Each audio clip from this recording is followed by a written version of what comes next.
நேரடியாக சீமான்கிற பெயர் உச்சரிக்கலைனாலும் சீமானை தான் அவர் வந்து மறைமுகமாக தாக்குறார். பேரை உச்சரிக்கலை. பெரிய அளவுக்கு மாநாடு மாதிரி நடக்கிற கூட்டத்தில் கூட ஈழத்தை பற்றி பேசும்போது அந்த மாதிரி ஒரு பெரிய மாநாட்டு லெவலில் லார்ஜ் ஸ்கேலில் வந்து தமிழ் ஈழத்தை பற்றியும் மக்கள்கிட்ட பேசுகிறதுல சீமான் நாம் தமிழர் தான். ஏன்னா மற்ற எல்லாருமே பயந்தாங்க பேசுறது.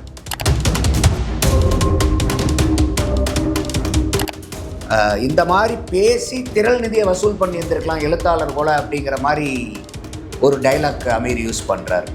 அப்போ அவர் என்ன சொல்கிறாருன்னா, இந்த திரள் நிதி வாங்குறதுங்கிறதே ஒரு கொச்சைப்படுத்துகிறாரு.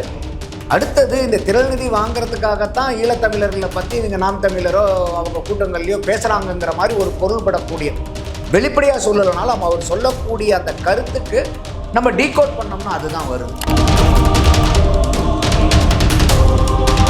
நான் கூட இயக்குனர் தான், என்னாலையும் கொஞ்சம் புரிந்து பேச முடியும், ஆனால் எனக்கு அதில் இல்லை, நான் வந்து தமிழ் இனத்துக்கு இழைத்த துரோகமாக மாறிடுங்கிற மாதிரிலாம் பேசுகிறார். அப்போ இந்த மாதிரி நடந்துக்கிட்டு இருக்கும்போது என்ன ஆகுனா, இந்த மாதிரி விமர்சனங்கள் அதிகமாக இருக்கிற வரைக்கும் ஒரு அரசியல் கட்சியாக இருக்கக்கூடிய சீமானுக்கு அது சாதகமாக தான் முடியும். ஏன்னா இப்போ திக வந்து அரசியல் கட்சி கிடையாது. அப்போ அதிகமாக வந்து சீமானோ நாம் தமிழர் கட்சிகளோ பேசப்படும் போது ஆட்டோமேட்டிக்காக அது சீமானுக்கு வந்து சாதகமாக தானே இருக்கும், நாம் தமிழருக்கும் அது சாதகமாக தானே இருக்கும். அதோ இதில் என்ன ஒன்றுன்னா, அமீரும் படையெடுத்தாரா இல்லையா? அமீரும் தயாரிப்பாளராக இருந்தார்ல. அமீருக்கு இந்த அக்கறையாக வரல. அமீரும் ஈழத்தமிழர்கள் மேலே ஆதரவாக இருந்தவர் தானே.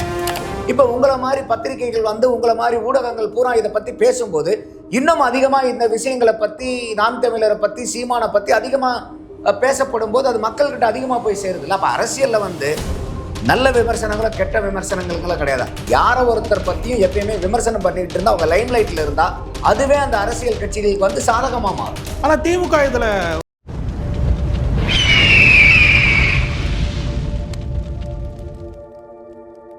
அரசியல் கருத நேயர்களுக்கு வணக்கம். இன்று நம்மோடு இணையும் சிறப்பு விருந்தினர் அரசியல் திறனாய்வாளர் திரு நந்தகுமார் அவர்கள். வணக்கம் சார். வணக்கம் சார். நன்றாஜ், எப்படி இருக்கீங்க? அட்டாசமாக இருக்கேன். நீங்கள் எப்படி இருக்கீங்க? நல்லா இருக்கு சார்.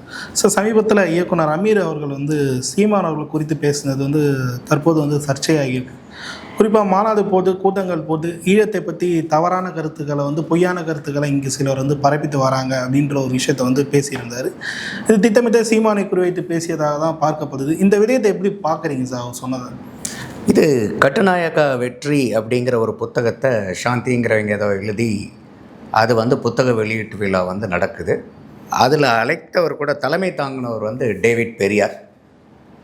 அமீரே அதில் என்ன சொல்கிறாருன்னா, நான் எனக்கு பெருசாக புத்தகம் படிக்கிற பழக்கம் இல்லை, ஆனால் டேவிட் பெரியார் கூப்பிட்டாருங்கிறதுக்காக நான் வரேன். இந்த மாதிரி புத்தக வெளியீட்டு விழாவுக்கு கூட நான் போக மாட்டேன் பெரும்பாலும், டேவிட் பெரியார் சொன்னனால நான் வந்து வந்தேன் அப்படின்னு சொல்லிட்டு ஒரு 5 பகுதி தான் நான் இதிலேயே படிச்சிருக்கேன். இது வரைக்கும் நான் படித்ததுலேயே அதிகமாக படித்ததுன்னா இந்த புத்தகம் தான் அப்படின்லாம் சொல்கிறாரு. ஸோ அது நம்ம அந்த மீட்டிங்கை கூர்ந்து கவனிக்கும்போது அங்கே நிறைய பெரியாரிஸ்டுகள் கலந்துக்கிட்ட ஒரு மீட்டிங் மாதிரி தான் தெரியுது. ஸோ அந்த வகையில் பார்க்கும்போது ஏற்கனவே தெரியும் சீமான் அவர்கள் பெரியாரை எதிர்த்து எப்படி வந்து அவருடைய விமர்சனங்களை வந்து ரொம்ப கடுமையான விமர்சனங்களை வச்சிட்ருக்காருன்னு நம்ம பார்க்குறோம். அதுக்கு ஒரு எதிர்வினை ஆற்றலுக்கு ஒரு அமீரை வந்து பயன்படுத்துகிறாங்களா, இல்லை வந்து அமீரே தெரியாமல் அந்த இடத்துல போய் அடுத்தவங்க பயன்படுற அளவுக்கு இருந்துட்டாராங்கிறது தெரியல. ஏன்னா சில வாக்கியங்கள் வந்து அவர் சொல்லும்போது நீங்கள் சொல்கிற மாதிரி தான், அதாவது நேரடியாக சீமான்கிற பெயர் உச்சரிக்கலைனாலும் சீமானை தான் அவர் வந்து மறைமுகமாக தாக்குறார். பேரை உச்சரிக்கலை. பெரிய அளவுக்கு மாநாடு மாதிரி நடக்கிற கூட்டத்தில் கூட ஈழத்தை பற்றி பேசும்போது அந்த மாதிரி ஒரு பெரிய மாநாட்டு லெவலில் லார்ஜ் ஸ்கேலில் வந்து தமிழ் ஈழத்தை பற்றியும் விடுதலை பற்றி மக்கள்கிட்ட பேசுகிறதுல சீமான் நாம் தமிழர் தான்.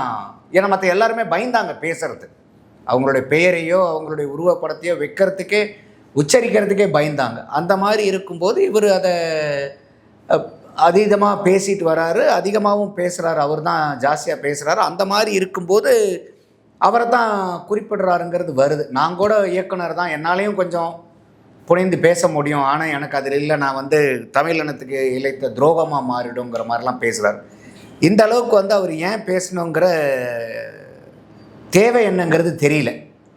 அதனால தான் அந்த அந்த அந்த விழாவில் நடத்தினது, விழாவில் பெருவாரியாக கலந்துக்கக்கூடிய மக்கள் அதுக்கப்புறம் அந்த மீட்டிங்லேயே பார்க்கும்போது அவர் வந்து அந்த வாஞ்சிநாதன் ஜிஆர் சுவாமிநாதன் நீதிபதி அவர்களுக்கு நடுவில் இருக்கக்கூடிய அந்த வாஞ்சிநாதன் வக்கீலையும் சப்போர்ட் பண்ணி அங்கே எல்லாரும் பேசுகிறாங்க. அதை வந்து நானே என் கண்டனத்தை தெரிவிக்குங்கிற போது அப்போ ஓரளவுக்கு நமக்கு வந்து பெரிய அளவுக்கு அது புலப்படுது யார் நடத்தக்கூடிய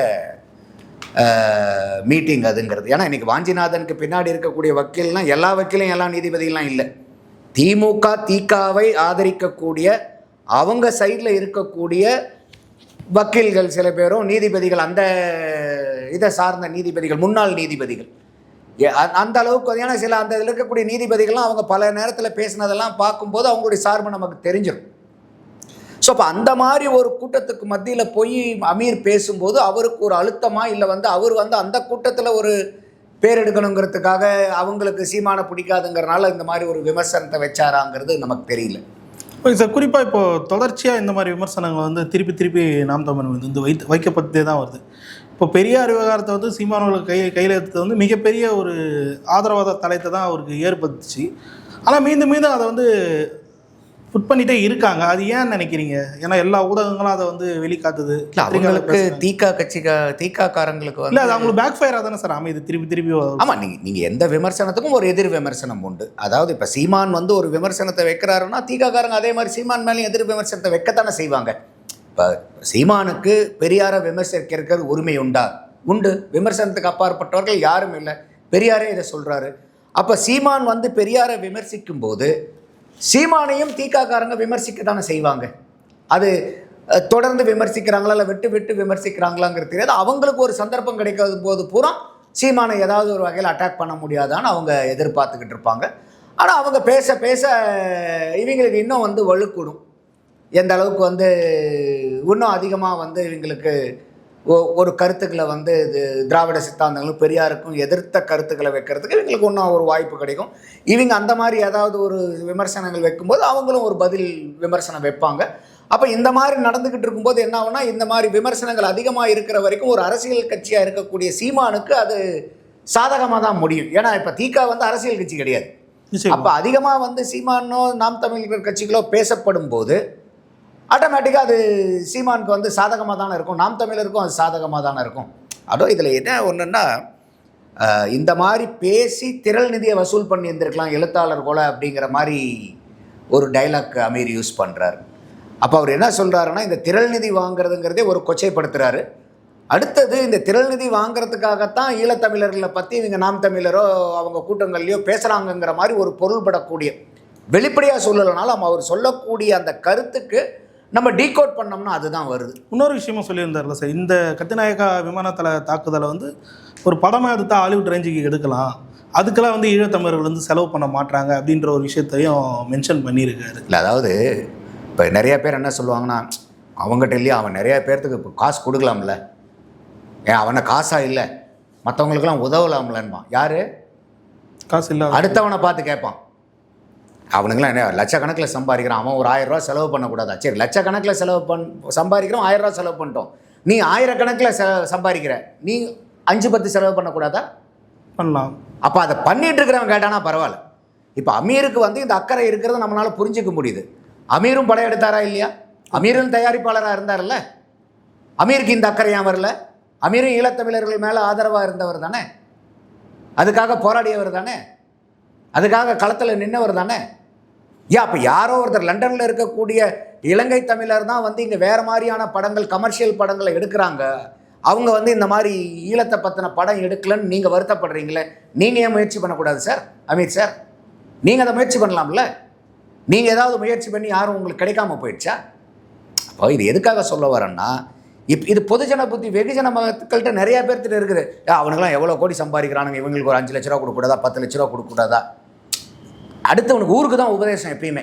தனக்குன்னு வரும்போது சரிப்பா நான் டெய்லி 100 ரூபா தான் சம்பாதிக்கிறேன், அந்த 100 ரூபாவில் ஒரு 5 ரூபா கொடுக்குறான் பாருங்க, அவன் சூப்பரான கொடைவள்ளல்.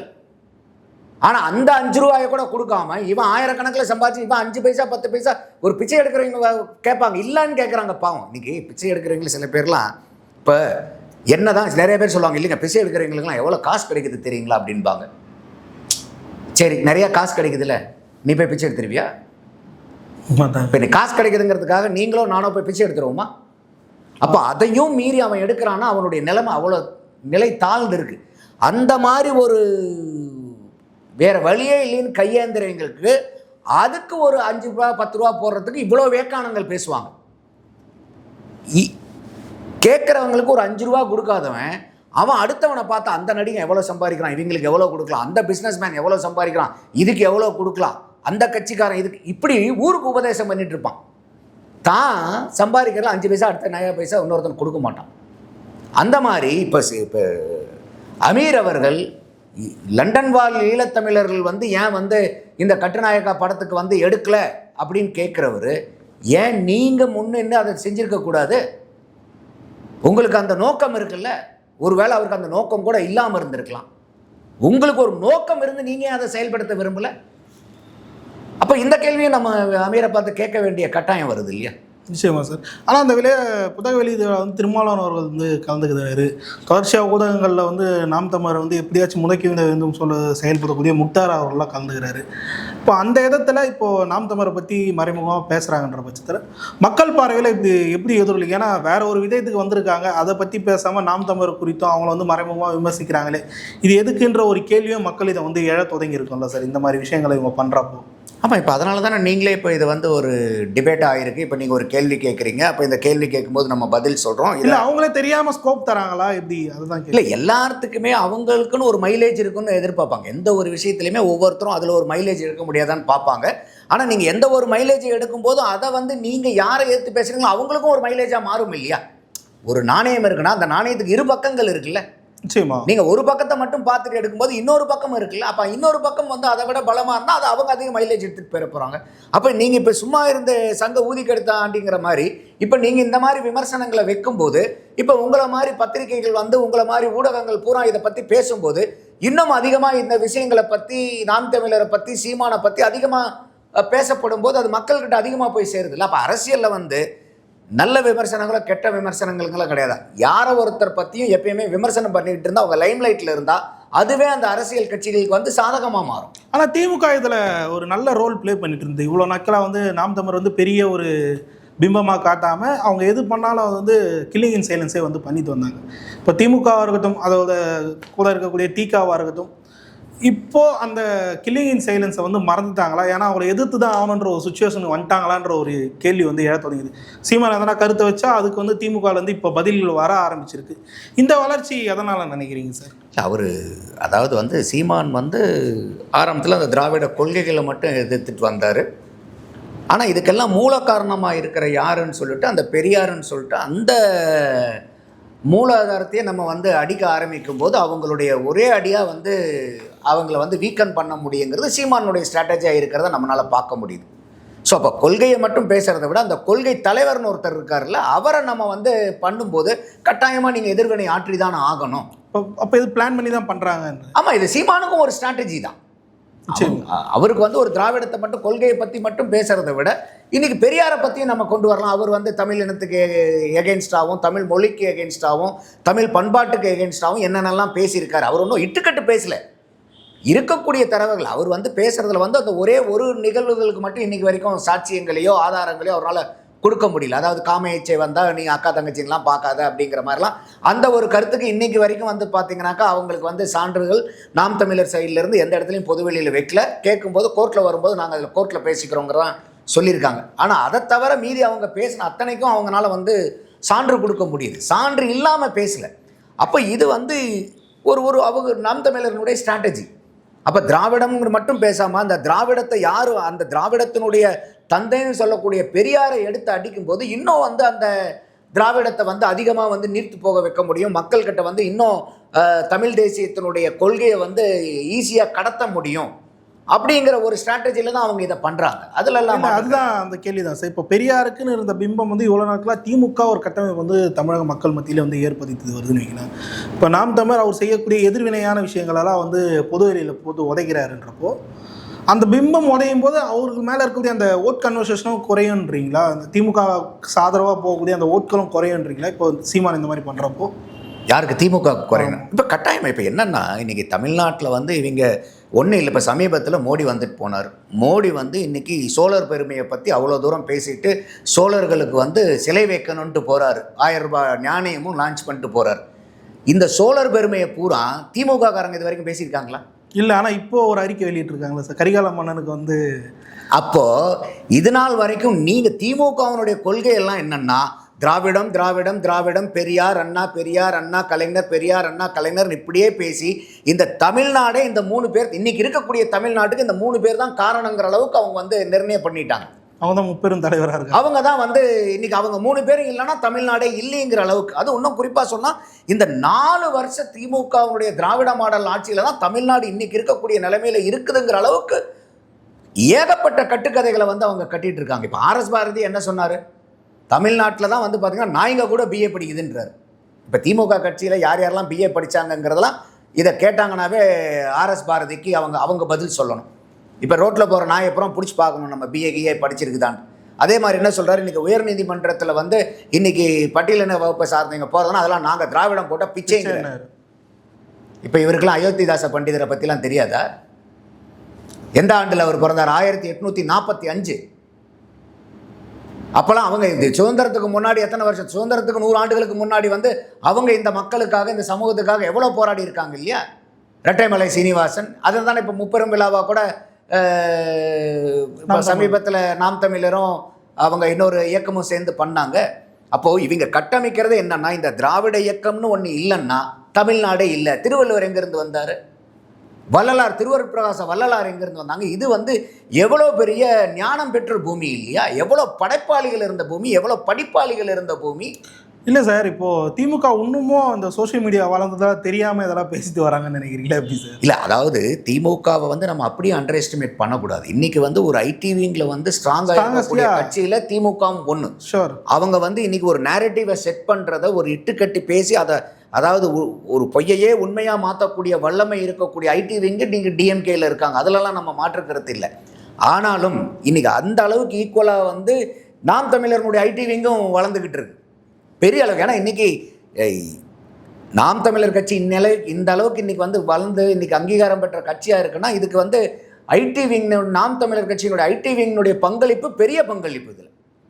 அப்போ அது அப்படி இருக்கும்போது அவங்களுடைய பலம் அது ஐடி விங்குன்னு நினச்சிட்டு இருக்கும்போது இன்னொரு கட்சிக்கும் அதே ஐடி விங்கு ஒரு பலமாக மாறும் இல்லை? அப்போ எது வந்து உங்களுக்கு ஒரு பலமாக இருக்கும்? எப்பயுமே ஒன்று சொல்லுவாங்க, யார் ஒருத்தருக்கு வந்து எது வந்து அதிகமான பலம் நினைக்கிறோமோ அந்த பலம் தான் ஒரு காலகட்டத்தில் பலகீனமாக மாறும். பலகீனங்கிறது புதுசாலாம் வராது, உங்கள் பலமே பலகீனமாக மாறும் ஒரு சில காலத்துக்கு மேலே. அப்போ அந்த மாதிரி இருக்கும்போது இன்றைக்கி சோஷியல் மீடியா எல்லா இடத்துலையும் உள்ளங்கையில் உலகம் வந்துருச்சு. அப்போ இன்றைக்கி வந்து நீங்கள் ஒரு கருத்து சொன்னீங்கன்னா உடனே வந்து அதை நம்ம செக் பண்ணி பார்க்குறதுக்கு நமக்கு வந்து ஒரு தேடல் இருக்கணும். எப்பொருள் யார் யார் வாய் கேட்பினும் அப்பொருள் மெய்ப்பொருள் காண்பது அறிவுன்னு திருவள்ளுவர் சொல்கிறார். அது சீமான் சொன்னாலும் சரி, இல்லை வந்து திமுக சொன்னாலும் சரி, யார் சொல்கிறது கரெக்டுங்கிறது இன்றைக்கி தட்டி பார்த்தோம் எல்லாமே வருது. அப்போ அந்த மாதிரி இருக்கக்கூடிய காலகட்டத்தில் இன்றைக்கி ஐடிங்கிறது எல்லாத்துக்குமே அந்த ஆப்பர்ச்சுனிட்டி இருக்குது. நிச்சயமாக அப்படி தான் நம்ம பார்க்குறோம் அதை. ஓகே சார், இதை தொடர்ந்து இன்னொரு விஷயம், இந்த 2026 தேர்தலில் 3வது இடத்துக்கான அந்த போட்டி அதுதான் வந்து இப்போது முக்கியத்துவம் வாய்ந்ததாக பார்க்கப்படுதுன்னு ஒரு பக்கமும், அந்த 3வது இடத்தை வந்து சீமான் அவர்கள் தக்க வைத்துக் கொள்ளணும்னு சொல்லிட்டு தான் விஜய் அவர்களை வந்து விமர்சிக்கிறாரு அப்படின்ற ஒரு விஷயம் வந்து இப்போ பேச தொடங்கியிருக்கு. இந்த விடயத்தை எப்படி சார் பார்க்குறேன்? அந்த 3வது இடத்துக்கான ரேஸ் எப்படி இருக்குது? இல்லை, என்னை பொறுத்த வரைக்கும் சீமான் அவர்கள் வந்து உற்று நோக்கி கவனிக்க வேண்டிய இலக்கு வந்து பார்த்திங்கனாக்கா முதல் இடத்தை தான் யாராக இருந்தாலுமே. அப்போ நீங்கள் வந்து இங்கே சைடில் வந்து விஜயை பார்த்துட்டு நீங்கள் டிஸ்ட்ராக்ட் ஆனீங்கன்னா நீங்கள் போகக்கூடிய பயணம் வந்து தடைபட்டுரும். டிஸ்ட்ராக்ட் ஆகுறாருன்றீங்களா? ஆகக்கூடாதுங்கிறேன் நான். சப்போஸ் இப்போ நீங்கள் கேட்ட மாதிரி வந்து அவர் 3வது இடத்துக்கு போகிறதுக்காக தான் வந்து விஜயை அடிக்கிறாரான்னு கேட்டிங்கன்னா நீங்கள் சொல்கிறது உண்மையாக இருக்குமானால் அது வந்து ராங்கான ஸ்ட்ராட்டஜி. அப்போ ஆனால் அது அவருக்கு தேவையான ஒன்றும் இல்லை. எப்படி வந்து இன்றைக்கி திமுக அதிகமாக நாம் தமிழரை பற்றி பேசினா நாம் தமிழர் வளருமோ அந்த மாதிரி இன்றைக்கி சீமான் அவர்கள் வந்து அதிகமாக விஜயை பற்றி விமர்சித்தார்னா விஜயம் வளருவார். அரசியலில் நீங்கள் யாரை பற்றி அதிகமாக விமர்சிக்கிறீங்களோ அவங்களும் வளருவாங்க. அப்படி தானே இன்றைக்கி பிஜேபியும் தமிழ்நாட்டில் வளர்ந்துருக்கு. அதிகமாக இன்றைக்கி எல்லா கட்சியும் விமர்சிக்கிற ஒரு கட்சி என்ன இருக்குது? பாரதிய ஜனதா. இன்றைக்கி தமிழ்நாட்டில் பாரதிய ஜனதா ஆட்சியில் இருந்துச்சா? இல்லை. இன்றைக்கி வந்து எதிர்கட்சியாக இருந்தாங்களா? அப்போ இல்லாத ஒரு கட்சியை நீங்கள் எல்லா கட்சியும் பாரதிய ஜனதா நீங்கள் விமர்சிக்க இன்றைக்கி என்ன நிலைமை ஆயிடுச்சு? 2024 11.33% வாங்கி 3வது பெரிய கட்சியாக மாற்றி விட்டுருக்கீங்க. அப்போ எந்த ஒரு கட்சியுமே அதிகமாக விமர்சிக்கப்பட்டாங்கன்னா அவங்க வளர்ந்துருவாங்க. அப்போது நீங்கள் இது எல்லாத்துக்குமே தெரியும். இப்போ அதனால தானே நீங்கள் போன கேள்வியில் கேட்டீங்க, திமுக ஏன் இவ்வளவு நாள் வந்து நாம் தமிழர் விமர்சிக்காமல் இருந்தாங்களேன்னு. ஏன்னா அவங்களுக்கு தெரியும் நாம் தமிழர் விமர்சித்தா நாம் தமிழர் வளர்ந்துருவாங்க. அப்போ இது எல்லாத்துக்குமே அப்ளிகபிள். அப்போ சீமானுடைய நோக்கம் என்னவா இருக்கணும் அப்படின்னு நான் பார்க்குறேன்னா, நீங்கள் வந்து முன்னாடி இருக்கக்கூடிய இன்றைக்கி ஆளுங்கட்சியாக இருக்கக்கூடிய திமுகவை நோக்கி தான் உங்கள் கணைகள் பூராமே இருக்கணும். அப்படி தான் நான் பார்க்குறேன். இல்லை சார், அது ஒரு புறம் இருந்தாலும் இப்போது எடுத்துக்காட்டுக்கு சொல்கிறேன், 2026 தேர்தலில் சீமானவருக்கு அந்த 3ஆம் இடம் வந்து கிடைக்கலன்னு வைங்களேன், 4வது இடத்துக்கோ பின்னாடி தள்ளப்படுறாருன்றப்போ அவரோட அந்த இருப்புக்கு ஒரு கேள்விக்குறி ஏற்படக்கூடிய ஒரு சூழல் உண்டாகிடும். ஸோ நம்ம வந்து 3வது பெரிய கட்சி இவ்வளோ நாட்களாக வந்து மக்களிடம் வந்து தெளிவாக தெரிந்த ஒரு விடயத்தை வந்து விட்டுவிடக்கூடாதுன்னு சொல்லிட்டு ஒரு விமர்சனத்தை வந்து அடுத்த கட்சி மேலே வைக்கிறது சரியான ஒன்று தானே சார்? ஏன்னா அவங்களும் ஸ்ட்ராங் ஆகிட்டு வராங்க, விமர்சனத்தை வச்சாதான் அவங்களும் வீக்கெண்ட் பண்ண முடியுன்ற ஒரு சூழல் இருக்குல்ல. இல்லை, உங்கள் பார்வை சரியான பார்வை தான். ஆனால் இந்த 3வது இடத்துக்கு வந்து எத்தனை வருஷத்துக்கு வந்தாங்க? எத்தனை வருஷம் புரியல. என்னைக்கு வந்தாங்க 3வது இடத்துக்கு? 3வது பெரிய கட்சியா நாம் தமிழர் இன்னைக்கு தமிழ்நாட்டில் இருக்குன்னு சொல்லி எத்தனை வருஷமா இருக்காங்கன்ற? இப்போதான் ஒரு 2024 தான் 8.33 வாங்கி அங்கீகாரம் பண்ணியிருக்காங்க. அப்போ இன்னைக்கு நாம் தமிழர் கட்சிக்கு இதுவரைக்கும் அளித்த வாக்குகள் பூராமே இவங்க பெரிய கட்சியாக இருக்காங்கங்கிறதுக்காக மக்கள் வாக்கு கொடுக்கல. நாம் தமிழர் தொடர்ந்து வச்சிட்டு இருக்கக்கூடிய கொள்கைகள், கோட்பாடுகள், அரசியல் பயணங்கள், அரசியல் போராட்டங்கள், அதே மாதிரி எந்த விதமான சமரசமும் இல்லாமல் யாரு கூடயும் கூட்டு வைக்காமல், இல்லை எங்களுடைய பயணம் வந்து தனித்த பயணம், எங்களுக்கு வந்து பார்த்திங்கன்னா ஒரு சுதந்திர காற்றை சுவாசிக்கிறது தமிழ் அப்படிங்கிற அவங்களுடைய கொள்கை கோட்பாடுகள் இருக்குது. அதுக்காக அவங்களுக்கு படிப்படியாக வந்து ஆதரவு வந்து பெருகிட்டு இருக்கு. நாம் தமிழர் ஏற்கனவே பெரிய கட்சியாக இருக்காங்கங்கிறதுக்காக யாரும் வந்து இவருக்கு நாம் தமிழருக்கு ஓட்டு போடல. நாம் தமிழர்களுடைய கொள்கை கோட்பாடு மேலே ஈர்க்கப்பட்டு வாக்களிக்கிறவங்க கொஞ்சம் கொஞ்சமாக 1%, 3%, 6%, 8%ன்னு இந்த மாதிரி மக்கள் கொடுத்த ஆதரவுனால அவங்க வளர்ந்துக்கிட்டு இருக்காங்க. அதுதான் சார் பிரச்சனையே. இப்போ வந்து ஒரு அவங்களோட சார்ட்டை பார்த்தீங்கன்னா டுவர்ட்ஸ் அப்ளே இருக்குது. அந்த 3வது இடம் அதை நோக்கி தான் பயணிச்சுட்டு வருதுன்றப்போ டக்குன்னு ஒரு 4வது இடம் 3வது ஒரு டிப்பு தானே. அதை வந்து அவங்க எப்படி அந்த வகையில் பார்த்தீங்கன்னா அந்த ஒரு ரிஸ்க் ஃபேக்டர் சீமானுக்கு இருக்கானா? இருக்கு, நிச்சயமா. அதுதான் என்ன காரணம்னு கேட்டிங்கனாக்கா, இன்னைக்கு வரைக்கும் சீமானுக்கு இருக்கக்கூடிய யூனிக் செல்லிங் ப்ரொபோசிஷன் யூஎஸ்பி என்னன்னா பாருங்க, நாங்கள் தேர்தலுக்கு தேர்தல் வளர்ந்துக்கிட்டே வரோம். நாங்கள் எந்த இடத்துலையுமே எங்களுக்கு மக்களுடைய ஆதரவு கூடிக்கிட்டே தான் இருக்கே ஒழிய குறையில. நிச்சயமா 2024 கூட அவங்களுக்கு வந்து எம்பிக்கு உண்டான தேர்தல் அது. அப்போ அந்த எம்பிக்கு உண்டான தேர்தலில் கூட வந்து அவங்க 36 லட்சம் வாக்கு வாங்குறாங்க போது அதில் யாருக்காவது ஒருத்தருக்கு இல்லை சீமானுக்கே கூட ஒரு 2 எம்பி வராங்க அப்படின்னா அந்த 2 பேர்த்த வச்சுக்கிட்டு யாரை வந்து பிரதம மந்திரியாக வரத்துக்கு சப்போர்ட் பண்ணுவோன்னு சீமானுக்கு தெரியுமா? முதல்ல தெரியாது, அவருக்கே தெரியாது. அப்படி இருக்கும்போது கூட மக்கள் 36 லட்சம் பேர் அவங்களுக்கு வந்து வாக்களிச்சிருக்காங்க. அப்போ இதெல்லாம் வந்து நாம் தமிழருக்கு ஒரு ப்ளஸ் பாயிண்ட்டாக இருக்குது இது வரைக்கும். அப்போ இன்னைக்கு வந்து ஒரு விஜய் புதுசாக வரும்போது ஏறிக்கிட்டே இருக்கிற கிராஃப் வந்து டக்குன்னு நாளைக்கு இறங்குறதுக்கு ஒரு வாய்ப்பு இருந்து இறங்குச்சுன்னா கட்டாயமாக அது வந்து அவங்களுக்கு ஒரு செட்பேக்காக வரும். ஆனாலும் சீமான் கூட இருக்கிறவங்க இன்றைக்கி நாம் தமிழர் கட்சிக்கு பின்னாடி இருக்கக்கூடிய ஆட்கள் வந்து பார்த்திங்கன்னா ஒரு தோல்வியை கண்டு துவண்டு படுக்கக்கூடிய ஒரு படையாக நாம் தமிழர் தெரியல.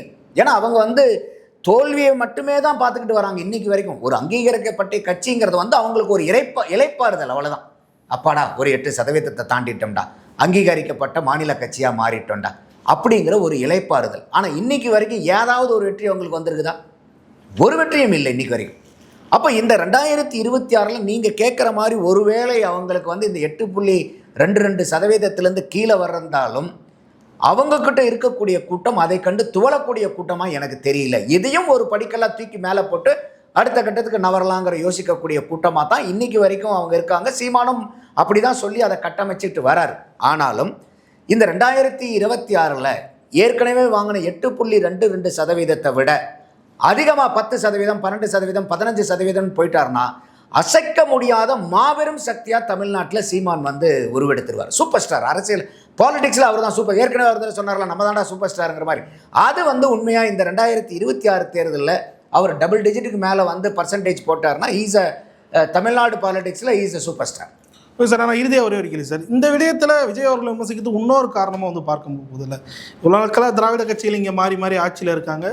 ஒரு புதிய தத்துவ சித்தாந்தத்தை கொண்டு வந்து தமிழ் தேசியம் சொல்லிட்டு இப்போ தான் மக்கள் வந்து கொஞ்சம் கொஞ்சமாக அதை திராவிடத்தை விட்டு மாறிட்டு வராங்கன்ற சொல்ல திருப்பி வந்து திராவிடம் பேசக்கூடிய இன்னொரு கட்சி வந்து உள்ளே வருது. தமிழ் தேசியமே இன்னொரு கண்கள்னு சொல்கிறாங்க. ஆனால் திராவிடத்தை தான் தூக்கி பிடிக்கிறாங்கன்ற ஒரு கோபத்தின் வெளிப்பாடாக கூட இதை பார்க்கலாம்ல. இல்லை, அதாவது இது ஜனநாயக நாடு.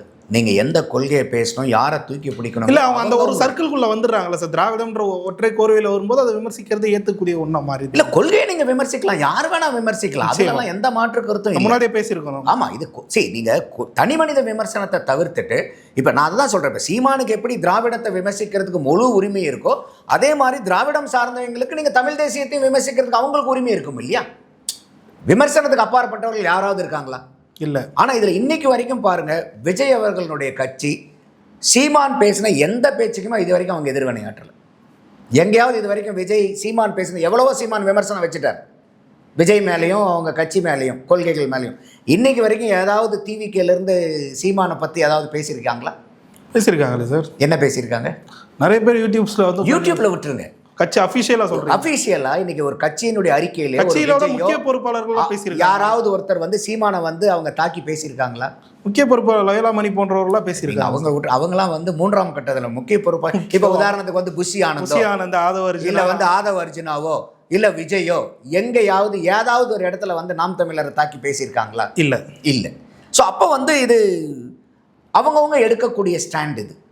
அப்போ இப்போ விஜய் கூட நினச்சிருக்கலாம், இல்லை நம்மளும் வந்து ஒரு தமிழ் தேசியமாக இருக்கோம், இவங்களும் தமிழ் தேசியமாக இருக்கோம், ஏன் வந்து நம்ம போய் அவங்கள எதிர்க்கணும்?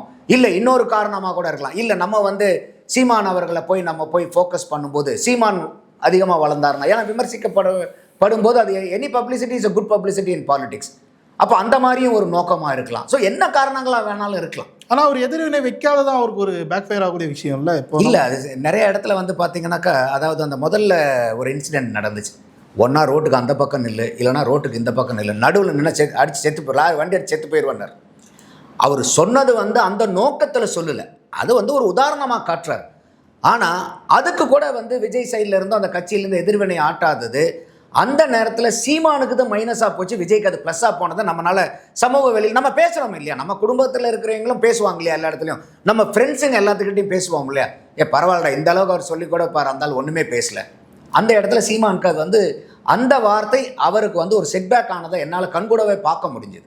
ஸோ அப்போ எல்லா விமர்சனமுமே அதனால தான் சொல்கிறேன், நீங்கள் வந்து உங்களுடைய எதிராளியை நிர்ணயிக்கணும். அந்த எதிராளியை நிர்ணயிக்கும் போது உங்களுடைய அந்த அந்த பரப்புரையை எதை நீங்கள் மையமாக வச்சு போகிறீங்கிறத யோசிக்கணும். அந்த மாதிரி போகும்போது உங்களுக்கு வந்து எதெல்லாம் நீங்கள் செய்யக்கூடாதுங்கிறது உங்களுக்கு தெளிவாகிடும். அதாவது இன்றைக்கி ஸ்ட்ராட்டஜிங்கிறது நீங்கள் என்ன பண்ணணுங்கிறது மட்டும் ஸ்ட்ராட்டஜி இல்லை, எதெல்லாம் நீங்கள் செய்யக்கூடாதுங்கிறதும் ஸ்ட்ராட்டஜி. செய்யக்கூடாததை நீங்கள் செஞ்சீங்கன்னா அது உங்களுக்கு பேக் ஃபயர் ஆகிடும், அது யாராக இருந்தாலும். சரிமா சார், பல்வேறு கேள்வி தெளிவாக. நன்றி சார். நன்றி.